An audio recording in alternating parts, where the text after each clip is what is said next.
US-Philippine coins 1931, 5 centavos. Ito yung ating barya ngayon guys, na isishare ko sa inyo guys ang napagandang mga history dito dahil mayroon itong magandang record sa ating auction.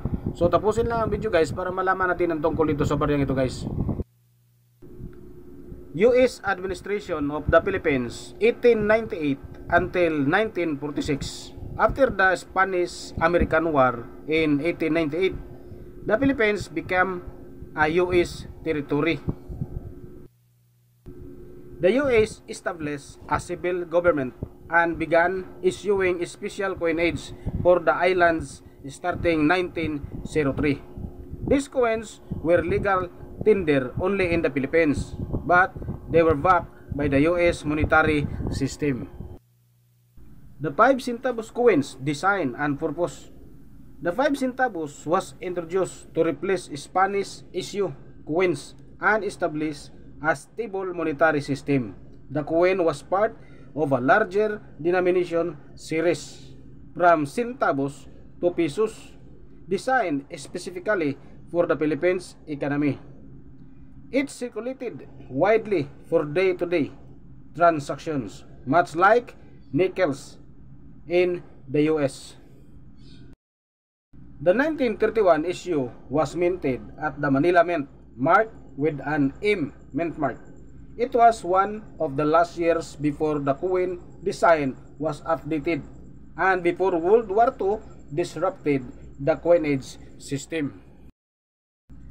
3,477,000 coins were struck, making it common in circulated condition but rarer in high grades. Design details. Obverse design. A young Filipino man seated beside an anvil, holding a hammer with Mount Mayon in the background, symbolizing labor and the natural beauty of the Philippines. Reverse design. The United States coat of arms with the inscription United States of America and the date. Designer Milicio Figueroa, a Filipino sculptor who also designed earlier coinage for the US Philippines. Legacy. These coins are a powerful symbol of the complex colonial history between the US and the Philippines. They remain popular among collectors, especially for those interested in the US territories or Philippine numismatics. 1931, 5 centavos Pilipinas American coins with the auction records results. The 1931 5 centavos USPI coins highlighting its performance and various grades. Auction highlights. 1931 5 centavos USPI coins graded from PCGS sold for $1,920 with MS65 grade on September 20, 2020. MS64 grade sold for $1,920 on October 29, 2015 at the Heritage Auctions. MS63 grade sold for $1,200 on June 26, 2014.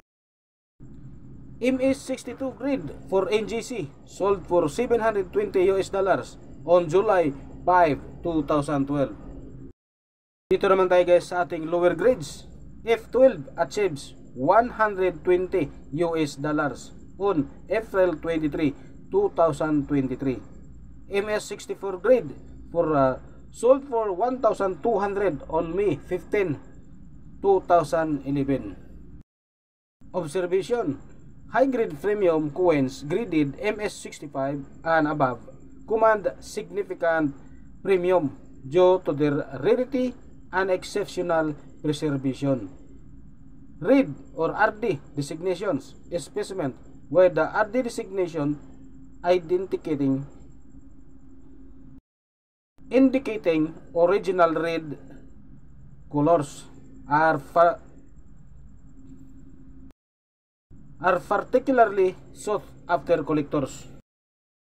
The auction results reflect a steady demand for well-preserved examples with prices appreciating over time.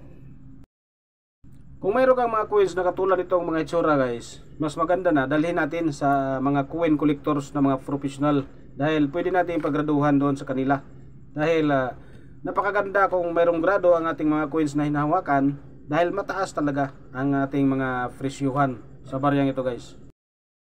At pakaingatan guys ang ating mga barya na katulad dito ang mga itsura.